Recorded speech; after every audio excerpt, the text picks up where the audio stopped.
पड़ेगा। एक दूसरी पवित्रता होती है मानसिक पवित्रता। कहा गया है, एक पौराणिक ग्रंथ का कथन है कि अपवित्रो पवित्रो सर्व स्थाम गतो अपिवा यो स्मृति पुंडरीकाक्षा स बाह्य अभ्यंतर शुचि। चाहे पवित्र हो या अपवित्र, जिसने कमल के समान नेत्रों वाले विष्णु भगवान का स्मरण कर लिया वो पवित्र हो जाता है हर जगह से। ये वैष्णव के द्वारा बनाया गया है।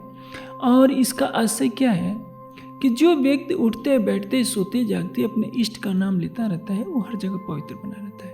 यह है मनोभावों के द्वारा परमात्मा को हमेशा चिंतन में लाए रहना। इसको कहते हैं भावलीनता।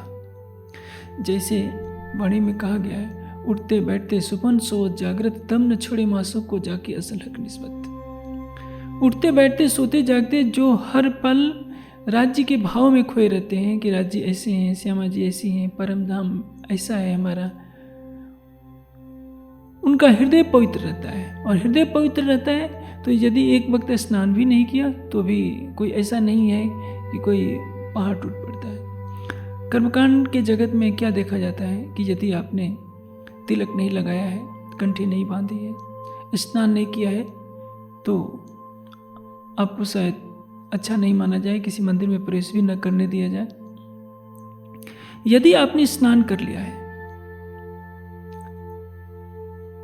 और तिलक लगा लिया है तो आप भक्त जी माने जाते हैं, भले ही आपके अंदर कुछ भी हो। मेरे ही जीवन की घटना है। अपने सन्यास के प्रारंभिक जीवन में मैं एक बार बैजनाथ धाम की तरफ गया था। मैं एकांत की खोज में था। मेरी उम्र लगभग 18-19 वर्ष की रही होगी। मैंने सोचा कि बैजनाथ धाम काफ़ी प्रसिद्ध है कि यहाँ रावण शंकर जी को ले जा रहा था, तो यहीं छोड़ दिया था, मैं देखूँ तो अंदर क्या होता है। मैं बिना स्नान किए चला गया। पंक्ति में शंकर का मंदिर था, मैं देखता था कि देखूँ कि क्या होता है अंदर। मैंने शिवलिंग को प्रणाम नहीं किया। पंडित को कुछ शक हुआ और उसने पूछा कि क्या आपने स्नान किया है? तो मैंने कहा कि नहीं। तो उसने मुझे बाहर निकाल दिया कि नहीं, बिना स्नान किए दर्शन नहीं कर सकते।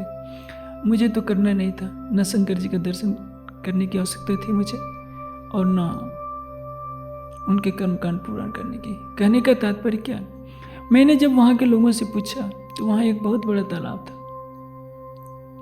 उसमें 50 किलो से ज़्यादा की एक मछली निकली थी और वहाँ के लोगों ने बताया कि यहाँ के जितने पंडे हैं उन लोगों ने सारी मछली अकेले ही खा ली, बाहर किसी को मिला ही नहीं। तो जो पूजा के समय तो पानी से स्नान करके तिलक लगाकर अपनी पवित्रता का दावा करते हैं, हंसी में कहा जाए तो टिकट भी बांटते हैं, वो स्वयं मछली खाते हैं, कहीं कहीं तो अन्य भी नशों का सेवन करते हैं। और मैं परमात्मा की खोज में निकला था, मैंने स्नान नहीं किया था, तो उनकी दृष्टि में मैं अशुद्ध था।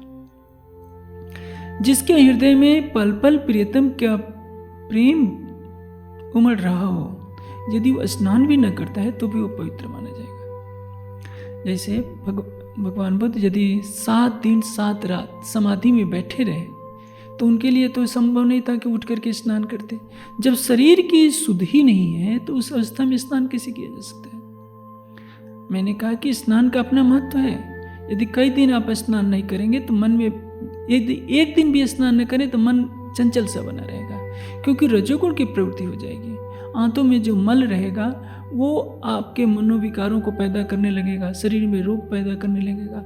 इसलिए शौच का तात्पर्य है बाह्य और अभ्यंतर शुचि पवित्रता, बाह्य और अभ्यंतर पवित्रता। जल इसमें महत्वपूर्ण कारक है। जल के संपर्क में आने से, जैसे हमें क्रोध आ रहा है, एक गिलास पानी पी लीजिए तो क्या होगा, सतोगुण का प्रवेश होगा, अंदर रजोगुण तमोगुण दब जाएंगे और क्रोध समाप्त हो जाएगा। क्रोध की उत्पत्ति, काम की उत्पत्ति कहाँ से होती? रजोगुण से। काम ऐसा, क्रोध ऐसा, रजोगुण समुद्ध हुआ। इसलिए हम आहार में सात्विक पदार्थों का सेवन करते हैं, जिसके द्वारा हमारी मानसिक पवित्रता बनी रहे। हम सतोगुण की राह पर चलें और ध्यान के द्वारा सतोगुण की राह का भी परित्याग करके त्रिगुणातीत प्रेममयी राह पर चल सकें।